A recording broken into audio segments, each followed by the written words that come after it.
Muskan. I am Archie और आज हम देखने वाले कि भाई 40 चाइनीज J-35 स्टेल्थ जेट्स है ना दिए हैं पाकिस्तान को, और ये इंडिया के लिए काफी बड़ा नाइटमेयर हो सकता है। देखो पहले भी हमने अभी ना रिसेंट में वीडियो देखी थी जहाँ पे ना जो तैमूर मिसाइल के बारे में हमने पढ़ा था, जो हम कंपेयर कर रहे थे ब्रह्मोस इंडिया की जो मिसाइल है उससे, और कहीं ना कहीं ये भी बताया जा रहा था कि भाई क्या पता खतरा हो सकता है, क्योंकि देखो यार इन सब मिसाइल्स में already they are very powerful और बहुत ताकत वाली चीज होती है। अब जो चाइनीज है वो ऑलरेडी पाकिस्तान को मुझे लगता है पहले से अच्छा सप्लाई करते हैं, चीजें देते भी हैं, उनके अच्छे टर्म्स है, और बहुत अच्छी बात है अगर देते हैं चीजें। और अब उन्होंने उनको J-35 स्टेल्थ जेट्स भी दिए, तो मैं तो काफी ज्यादा एक्साइटेड हूँ कि भाई ये कैसे स्टेल्थ होते हैं, कैसे जेट्स होते हैं, किस तरीके से वर्क करते हैं, और मुझे एक्सपेक्टेशंस भी ये है कि हमें शायद इसमें वही देखने को मिलेगा। तो आप भी देखो, हम भी देखते हैं।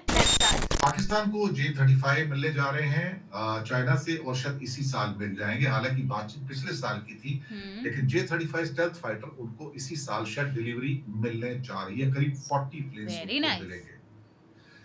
पाकिस्तान को J-35 मिलने जा रहे हैं, ऑलमोस्ट कंफर्मेशन है इसका। अब करीब 40 मिलेंगे उनको, और ये J-35, जी हाँ, J-35AE है ये, जी हाँ।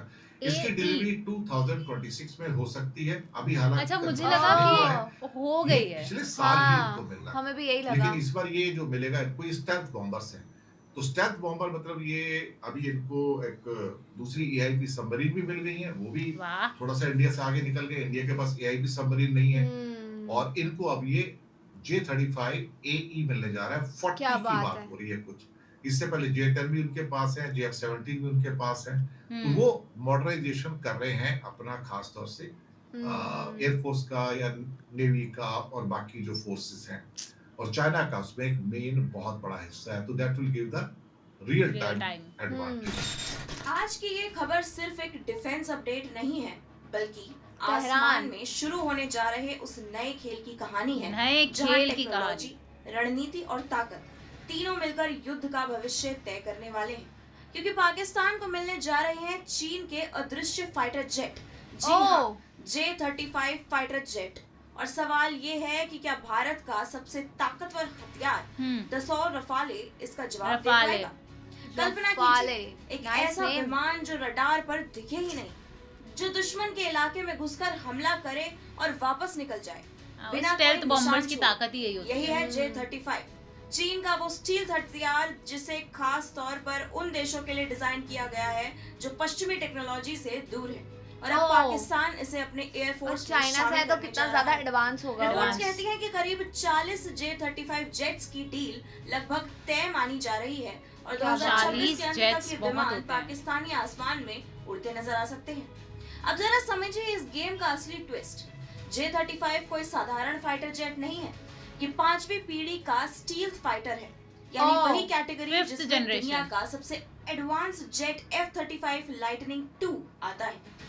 चीन ने J-35 को F-35 के मुकाबले में उतारने के लिए बनाया है, और यही वजह है कि पाकिस्तान ये उसको टक्कर देगा, गेम चेंजर बन सकती है।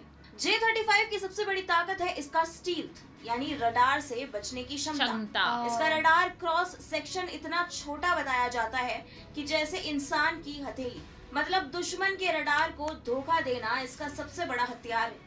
इसके अंदर लगे AESA रडार और सेंसर फ्यूजन टेक्नोलॉजी पायलट को रियल टाइम में पूरी लड़ाई का 360 डिग्री व्यू देती है, और जब जानकारी इतनी सटीक हो तो हमला भी उतना ही खतरनाक होता है।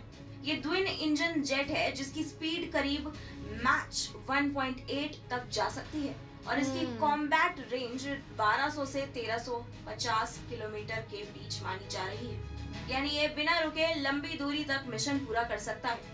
इसके अंदर इंटरनल वेपन बे है, जहां ये अपने हथियार छुपा कर रखता है ताकि इसकी स्टील्थ बनी रहे, अचानक हमला कर सके। ये पावरफुल लग रहा है यार, जैसी एडवांस मिसाइलों से लैस हो सकता है, जो हवा से हवा में दुश्मन को खत्म करने के लिए जानी जाती है।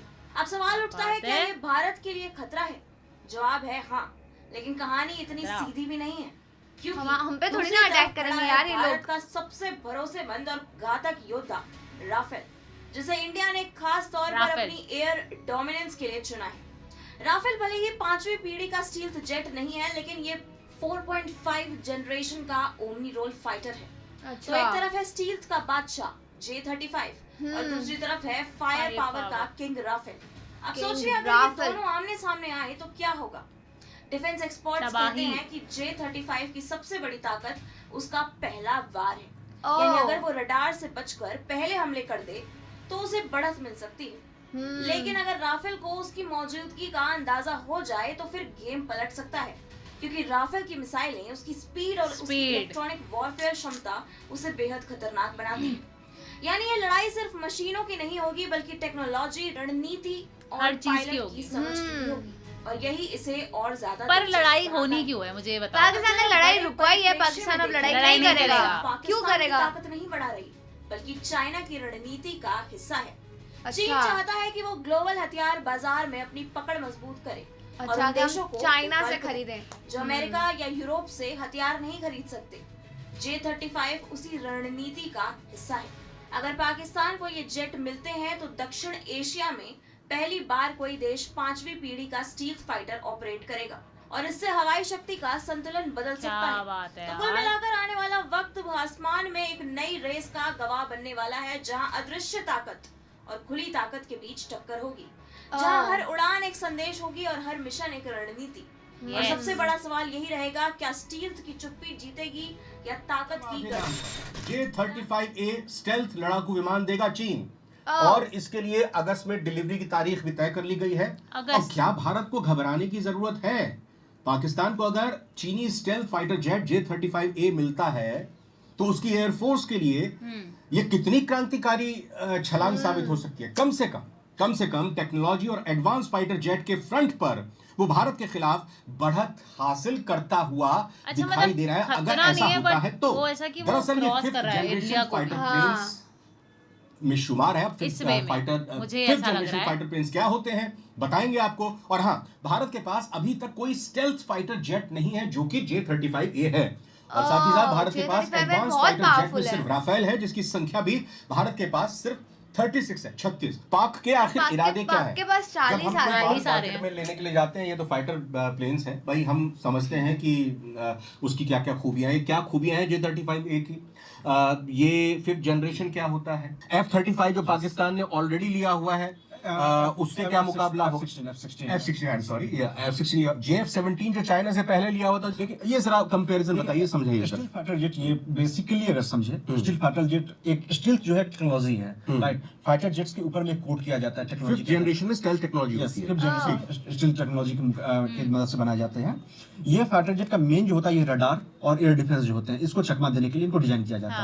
स्टील्थ कोटिंग की वजह से जो रडार से जो इंफ्रारेड निकलता है ताकि वो फाइटर जेट्स का ये यूवी या कोई भी हथियार का पता लगाता है, वो इस कोटिंग स्टील्थ कोटिंग की वजह से मुझे ये इंडियंस लग रहे हैं। हाँ, Indians मोटा of मोटी course। ठीक है, मतलब अगर गले में भी वो पहना तो मुझे पाकिस्तान या हाँ, चीन की दोनों तरफ से Indians ही भारत में कहीं ये स्टेल्थ या फिफ्थ जनरेशन के फाइटर प्लेन्स आते हैं या वो अपनी सीमा में रहकर भी हमला करते हैं, हिंदी words आ तो जाते हैं हमारे ना, रडार तो उसको हाँ। कैच भी कर पाएंगे। अभी तक ऐसे वो रडार की अलग है। टेक्नोलॉजी नहीं विकसित हुई है जो हमारे रडार कैच कर पाए, इसमें हम आगे बात करेंगे। ठीक है। ये इस अच्छा, पॉइंट को अच्छा। समझिएगा। ठीक है।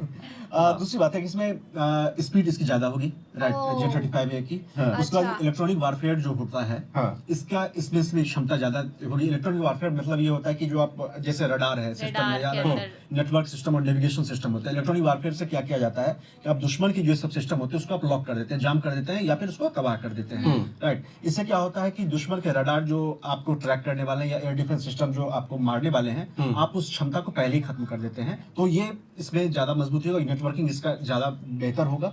इसके अलावा ये जो proportions बता रहे भाई, किधर कौन सा जेट ज्यादा कहा जा रहा है ताकतवर कि है। 2 इंजन है, यानी इसकी क्षमता और ज्यादा होगी। और 2 इंजन है, मतलब कि एक इंजन अगर फेल हो जाता है, तो दूसरा है। खराब हो जाता है, तो आप दूसरे इंजन को ऑन करके ऑपरेट कर सकते ऑपरेट हैं। कर सकते हैं। 2 इंजन है, इसलिए ये थोड़ा सा मजबूत चीन ऐसा वैसे मैं अगर गलत नहीं हूँ तो जो पैसेंजर फ्लाइट्स भी होती हैं या फाइटर प्लेन्स भी होते हैं उनमें शायद ऑलरेडी 2 इंजन आते हैं। देखिए जैसे राफेल सिंगल इंजन है, ओके। राइट। अच्छा, राफेल पैसेंजर सिंगल प्लेन होते इंजन हैं है। उसमें 2 इंजन ओके। होते हैं, ठीक है। लेकिन चूंकि फाइटर जेट्स जो होते हैं इनकी जो युद्ध में भूमिका काफी कम समय के लिए फिफ्थ होती है। जनरेशन सेकंड थर्ड फोर्थ जो ज्यादा तो आगे इसमें के इनकी वो और भूमिका कम एडवांस समय ही की, कुछ देर के लिए होते उड़ान भरती है फिर नीचे टेक ऑफ करती है। ये एक प्लस पॉइंट है कि इसके अंदर 2 इंजन। Yes, बिल्कुल। बेसिक मोटा मोटी समझिए तो भारत को ये सैन्य तरीके से चीन घेरना चाह रहा है। अब वो अपने फिफ्थ जनरेशन फाइटर जेट को तैनात करना चाहते हैं। इसके पीछे दूसरा रीजन ये है कि इससे अगर J-35 अगर पाकिस्तान यूज करता है भारत के खिलाफ या ऐसे भी सर्विलांस करता है तो उसमें भारत के जो रडार सिस्टम है या एयर डिफेंस डिफेंस सिस्टम, उसके बारे में वो जानकारी हासिल कर सकता है, राइट। और इसके अलावा तीसरी बात एक और है कि अभी तक 5th जनरेशन फाइटर जेट किन के पास है। एक हो जाता है चीन, एक अमेरिका, एक रूस, 3 देशों के पास 5th जनरेशन फाइटर जेट है। चाइना, जो अमेरिका और है रशिया। F-35 हुआ अमेरिका के पास, ये अपना 5th जनरेशन है। बिल्कुल सटीक, ये एक्चुअल में 5th जनरेशन फाइटर जेट। ठीक है, रशिया का कौन सा हुआ? Su-57 है उसको। Su-57। इंडिया के पास जो है कौन सा है सुखोई? राफेल। Su-30 MK आया, लेकिन वो 5th जनरेशन नहीं है। हाँ, वो अच्छा। 57 अभी इंडिया ने कोई डील वगैरह उसके नहीं किया, लेकिन ठीक और है। एक तुर्की बना रहा है कान नाम से, KNN उसका अपने नाम घर पर बना अच्छा। रहा है। उसका प्रोडक्शन मतलब हो चुका है, उसका प्रोटोटाइप का टेस्ट हो चुका है, और मेरे ख्याल से शायद मतलब 3 देशों के पास। तो यार ये तो बहुत ही बढ़िया बात है जो पाकिस्तान ने जो है 40 जो है जेट्स मंगवाए हैं चाइना से।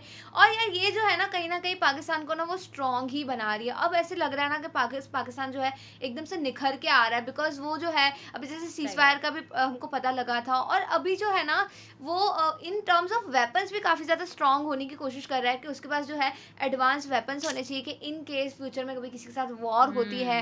बिकॉज एक होता है ना कि जैसे अमेरिका को हम अमेरिका ऐसे क्यों मानते हैं, बिकॉज उसके पास वेपन्स इतने कमाल के और बहुत डेडली वेपन्स है। तो मुझे लग रहा है पाकिस्तान भी कहीं ना कहीं उसी तरीके से स्ट्रॉन्ग होने की कोशिश कर रहा है। बिल्कुल, मतलब मुझे भी ये लग रहा है कि पाकिस्तान है ना पूरी तरीके से ग्लोबल पावर बनने की कोशिश कर रहा है। जिस तरीके से आज हम जिस हाइट्स पे हम पाकिस्तान जैसे है अभी जहाँ जैसे पहुंच रहा है मतलब, और बाकी देखा जाए जो चाइना है, रशिया है और USA है, जैसे हम इनको किस अलग नज़रिए से देखते हैं ना, तो मुझे लगता है पाकिस्तान भी कहीं ना कहीं उनको कम्पीट करने की कोशिश कर रहा है, उतने ही लेवल पे आगे बढ़ने की कोशिश कर रहा है। मैं तो चाहती हूँ, अच्छी बात है भाई, सब वो अपना जो चीज़ें हैं अपनी उसमें तरक्की करे, हर चीज़ करे, जो भी है अच्छा ही रहेगा सबके लिए। तो आपको ये वीडियो कैसी लगी हमारे कमेंट सेक्शन में ज़रूर बताइएगा। तो इसे लाइक करते रहिए, शेयर करते रहिए और सब्सक्राइब करिए। बाय।